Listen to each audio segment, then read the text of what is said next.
بسم اللہ الرحمن الرحیم۔ السلام علیکم پیارے دوستو، ہمارے چینل اسلامک انفارمیشن میں آپ سب کو خوش آمدید۔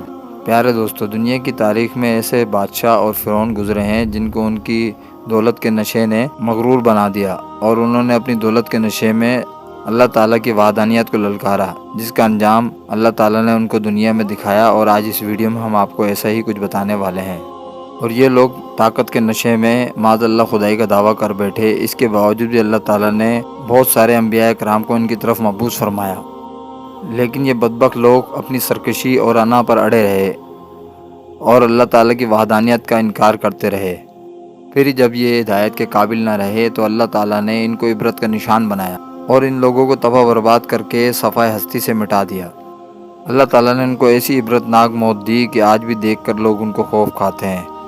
پیارے دوستو، خدائی کا دعویٰ کرنے والے بدبختوں میں سے ایک شداد بھی تھا، جس نے اللہ تعالیٰ کی وحدانیت کو للکارا تھا۔ دوستو، شداد کون تھا اور اس نے کس طرح اللہ تعالیٰ کی نافرمانی کری اور خدائی کا دعویٰ کیا، اور کس طرح اس نے اپنی دنیا میں جنت تیار کری اور کتنے ٹائم میں کری، اور وہ جنت کتنے سالوں میں تیار ہوئی، اور اس کو کس طرح عبرت کا نشان بنایا اللہ تعالیٰ نے، اور اس کا انجام کیا ہوا۔ یہ سب جاننے کے لیے ویڈیو کو اینڈ تک لازمی دیکھیں، اور اگر چینل کو سبسکرائب نہیں کیا تو سبسکرائب کرنا نہ بھولیں۔ دوستو، شداد دنیا کی ایسی نسل میں سے تھا جو بہت طاقتور قوم تھی، جسے قوم عاد کہا جاتا ہے۔ ان کے لیے اللہ تعالیٰ قرآن شریف میں ارشاد فرماتے ہیں کہ ان کے جیسی قوم اللہ تعالیٰ نے نہ ان سے پہلے پیدا کری نہ ان کے بعد پیدا کرے گا۔ قوم عاد آکاف کے اندر آباد تھی، جہاں ریت کے بلند و ٹیلا پہاڑ تھے، اور انہیں اللہ تعالیٰ نے کافی ساری نعمتوں سے نوازا تھا۔ پینے کو ٹھنڈا پانی اور مویشی جانور ان کے پاس بے شمار تھے، اور بہت سے لوازمات تھے۔ دنیا کی ہر طرح کی ان کو سہولت دی ہوئی تھی دنیا کے اندر۔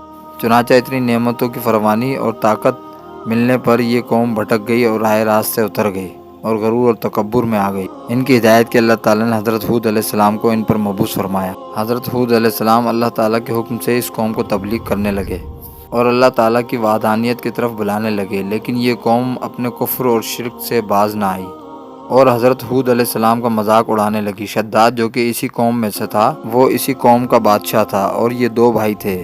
روایت میں آتا ہے کہ ایک کا نام شداد تھا اور دوسرے کا نام شدید تھا۔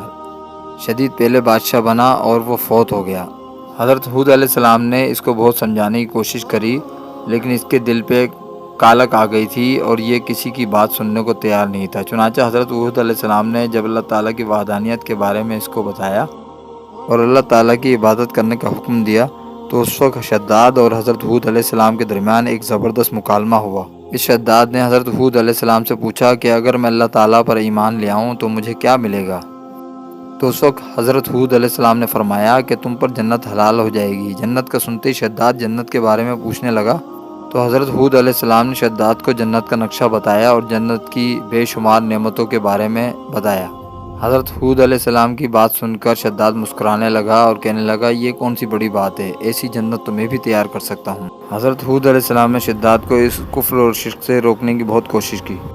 چنانچہ شداد نے اپنی قوم کے بڑے بڑے کاریگروں کو جمع کیا اور آکاف میں 20 کوس لمبی ارم کے مقام پر جنت بنانے کا فیصلہ شروع کیا اور اس نے کام شروع کروا دیا۔ چنانچہ شداد کی اس جنت میں سونے اور چاندی کی اینٹیں لگائی گئیں۔ اس نے اس جنت میں دودھ، شہد اور پانی کی نہریں بھی جاری کر دیں اور دنیا کے خوبصورت درخت اور پودے بھی لگوا دیے اور اس جنت کو سجا دیا۔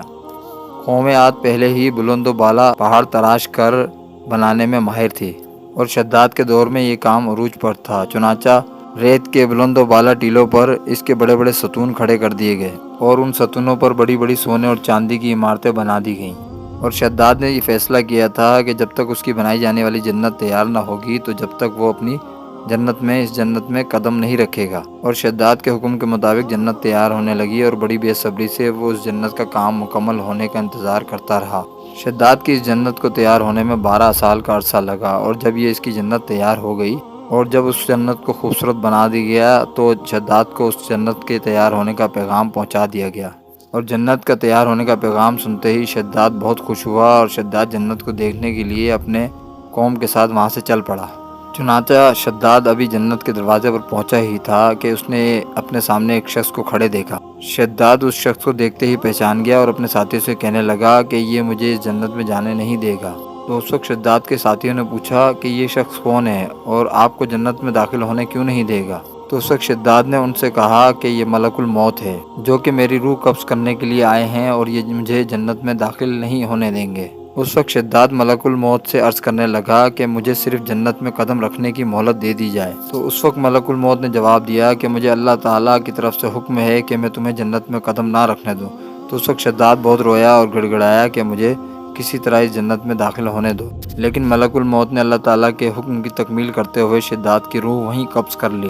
چنانچہ شداد کی موت کے بعد حضرت جبرائیل علیہ السلام نے یعنی کہ ملک الموت نے ایک زوردار چیخ ماری اور شداد کی جنت وہیں زمین میں دھس گئی اور وہ جنت غائب ہو گئی۔ شداد کی اس عبرتناک موت کے بعد حضرت ہود علیہ السلام نے اس قوم کو بہت سمجھایا، لیکن پھر بھی قوم عاد باز نہ آئی۔ حالانکہ شداد کے انجام کے بعد قوم عاد کے لیے عبرت کا نشان بہت، لیکن جب انسان کی عقل پہ غرور کا پردہ ہوتا ہے تو چاہے شداد ہو یا شدید، اس کو کوئی انجام دکھائی نہیں دیتا۔ اسی وجہ سے قوم باز نہ آئی اور اللہ تعالیٰ کی وحدانیت کا انکار کرتی رہی، یہاں تک کہ حضرت ہود علیہ السلام مایوس ہو گئے۔ اس وقت اللہ تعالیٰ نے حضرت ہود علیہ السلام کو حکم دیا کہ اپنی قوم کو لے کر یہاں سے چلے جائیں۔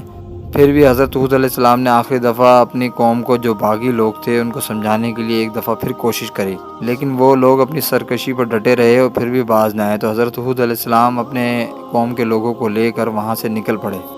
چنانچہ حضرت ہود علیہ السلام کے جانے کے بعد اس قوم پر اللہ تعالیٰ نے زبردست آندھی مسلط کر دی۔ یہ آندھی اور طوفان 7 راتیں اور 8 دن رہا، یہاں تک کہ یہ لوگ اپنے سونے جواہرات کے محلات کے ساتھ زمین میں دھسا دیے گئے اور غرق کر دیے گئے، اور اس قوم کا نام و نشان بالکل مٹ گیا۔ اس وادی کے اندر بڑے بڑے بلند و عمارت محلات تھے، وہ تمام کی تمام وادی ریت کے ڈھیر کی طرح زمین میں غرق ہو گئی۔